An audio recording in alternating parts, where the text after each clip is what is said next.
chồm mà là cái cho trong tu nâng là cái cho trong tu nè ngỏ cho thứ ấy nè ngỏ ê con đi cho trong tu thấy đó con ấy cho đi bị văn nó có mấy nắng mà nó cho tụ cái này cho thứ ấy mới đây bữa ba mời nó làm nữa này thấy ba con má thấy ba này đây mà cơ đoạn đây ba này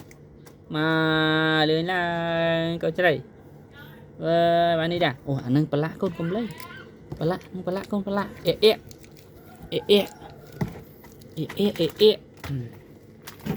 nâng chưa đây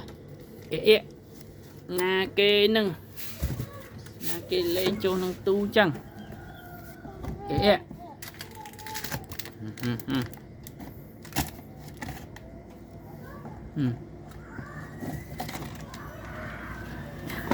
tí ơi nè tụi ơi nè rồi trời chưa rồi bọc bà bị lời nữa rơ từng phật mình đừng chỉ riệp chom ấy tê đâu rơ từng phật đừng riệp chom ấy tê ni đã coi nãy con nó gì tu của bà là thế này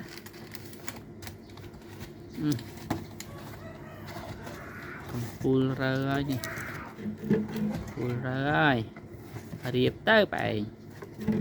ô nè rơ ba nè riệp nghịch chân